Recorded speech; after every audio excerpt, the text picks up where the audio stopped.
दो radio active sample है, एक पी है और एक क्यू है, और दोनों डिसइंटीग्रेट हो रहा है आर में।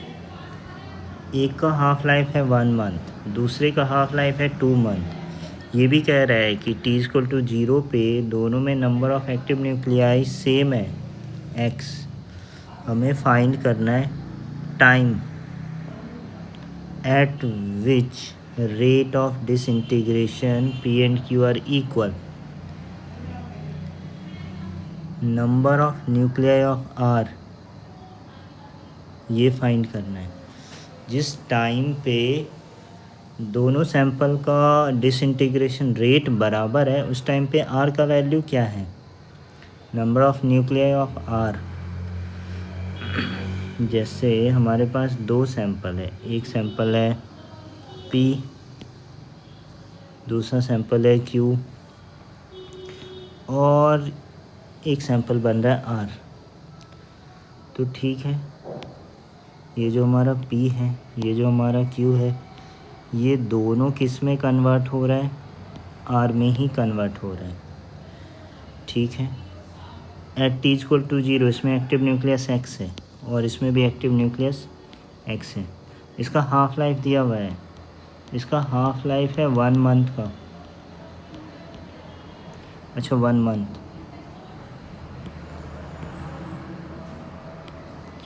इसका TH ये दिया हुआ 1 मंथ, और इसका हाफ लाइफ दिया हुआ है 2 मंथ।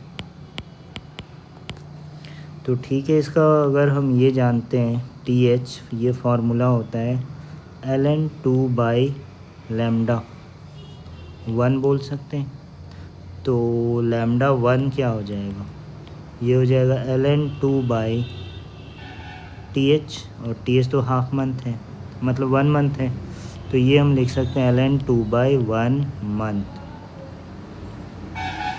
सेम ऐसे ही λ2 का वैल्यू अगर हम इसके लिए फाइंड करें तो ये हो जाएगा ln2/2 मंथ। ठीक है,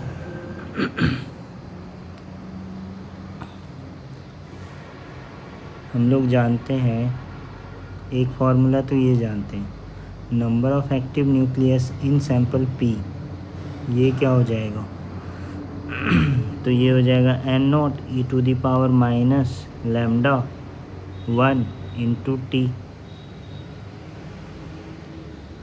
और इसमें अगर हम Q के लिए बात करें, दूसरे वाले सैंपल के लिए, तो number of active nucleus in Q, तो ये हो जाएगा NQ की अगर हम बात करें तो सेम इसी पैटर्न पे n0 e⁻⁻2 into T.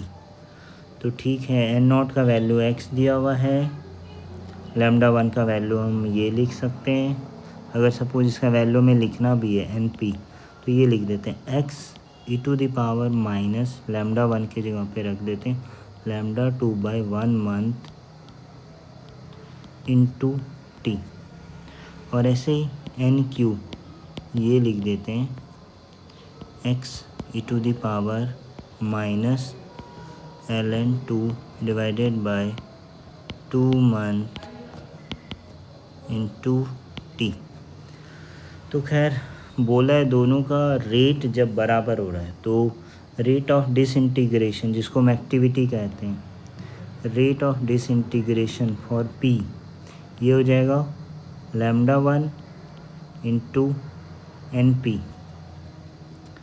Lambda into n होता है, तो जिस टाइम पे चाहिए तो उस टाइम पे रेडियो एक्टिविटी कांस्टेंट तो λ1 ही रहेगा हमेशा, बट NP उस टाइम पे मान रहे हैं NP है। सिमिलरली NQ अगर हम बोलें तो ये λ2 उस टाइम पे number of active nucleus N2 या NQ बोल रहे हैं, तो NQ, और दोनों का रेट बराबर हो चुका है। तो ठीक है, RP और RQ बराबर हो चुका है। तो RP का वैल्यू तो है λ1, और λ1 का वैल्यू हम लोगों ने फाइंड किया है। λ1 का वैल्यू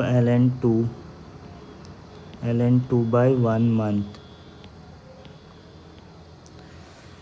और NP का वैल्यू हम लोगों ने फाइंड किया x e⁻⁻⁻1 ln2/1 month into T, ये बराबर है RQ जो कि है λ2 का वैल्यू हम लोगों ने फाइंड किया, λ2 का वैल्यू ln2/2 मंथ, तो ये लिख देते हैं ln2/2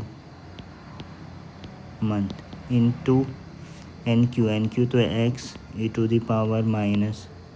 ln2/2 month into T. तो ठीक है, इसमें से जो भी कैंसिल हो रहा है, मंथ कैंसिल हो रहा है, ln2 कैंसिल हो रहा है, x कैंसिल हो रहा है। तो अब इसको हम लोग थोड़ा सा एडजस्ट कर लेते हैं, किसी एक टर्म वाले एक टर्म को एक साइड में रखना है। तो ठीक है, हम लोग ऐसा करते हैं, ये वाला जो टर्म है इसको LHS में लेके आ जाते हैं। तो e⁻ln2/1 month into t divided by e⁻ln2/2 month into t equal to क्या आ रहा है 1/2। तो बेस अगर सेम है, डिवीजन में पावर माइनस हो जाएगा, तो it means e⁻ln2/1 month into T, और ये प्लस हो जाएगा, माइनस प्लस हो रहा है, तो ln2 into t divided by 2 month equal to 1/2। तो अगर हम इसको सिंप्लीफाई करें, 2 मंथ एलसीएम आएगा,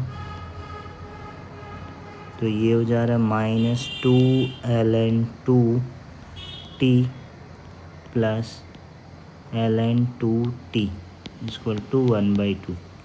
अगर हम सिंप्लीफाई करें तो ये हो जा रहा है minus, it means e⁻ln2t/2 month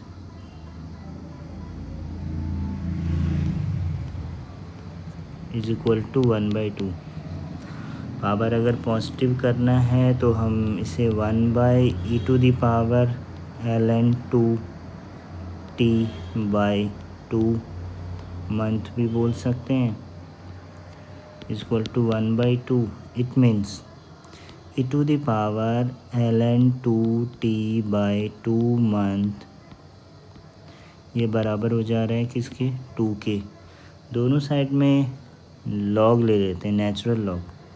अगर सपोज हम यहाँ पे log 2 द बेस ई ले रहे हैं और ये भी log 2 द बेस ई ले रहे हैं, तो ये वाला टर्म तो सामने आएगा, ln2 into t divided by 2 month,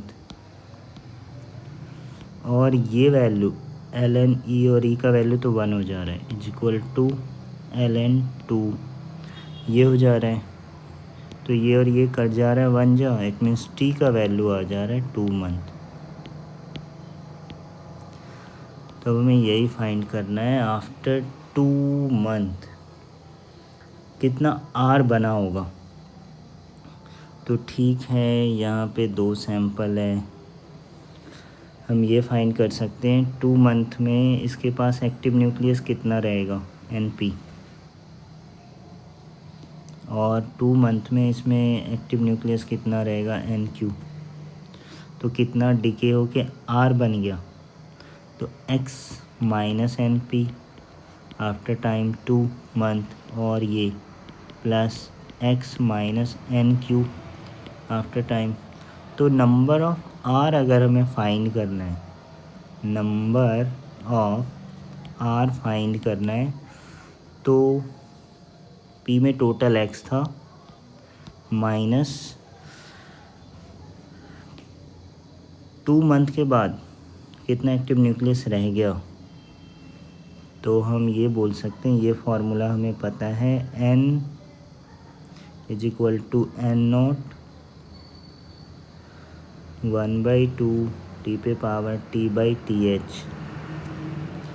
तो ये हम लिख सकते हैं x n0 तो x था 1/2 टाइम 2 मंथ का लगा है, और इसका हाफ लाइफ कितने मंथ का है? इसका हाफ लाइफ 1 मंथ का है। तो TH की जगह पे हम 1 मंथ रख देंगे। तो 2 मंथ डिवाइडेड बाय 1 मंथ। इतना R बना है P से, सेम ऐसे ही Q में पहले था X और आफ्टर 2 मंथ उसमें कितना बच रहा है, तो यही फार्मूला अप्लाई कर सकते हैं। तो X पहले था 1/2, टाइम है 2 मंथ का और इसका हाफ लाइफ भी 2 मंथ का ही है। तो ठीक है, ये कट जा रहा है, ये 2 जा कट जा रहा है। तो इट मीन्स R जो आ रहा है X minus X into half का स्क्वायर कितना हो गया 1/4, ये प्लस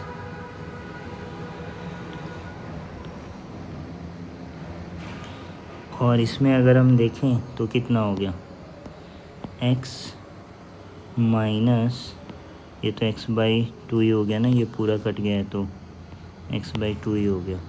तो ये हो जा रहा है 3x/4 प्लस ये हो जा रहा है x/2। अगर हम एलसीएम ले लें 4 एलसीएम आ रहा है 3x प्लस 2x। तो नंबर ऑफ R कितना बन रहा है 5x/4। तो ये हमारा आंसर हो जाए।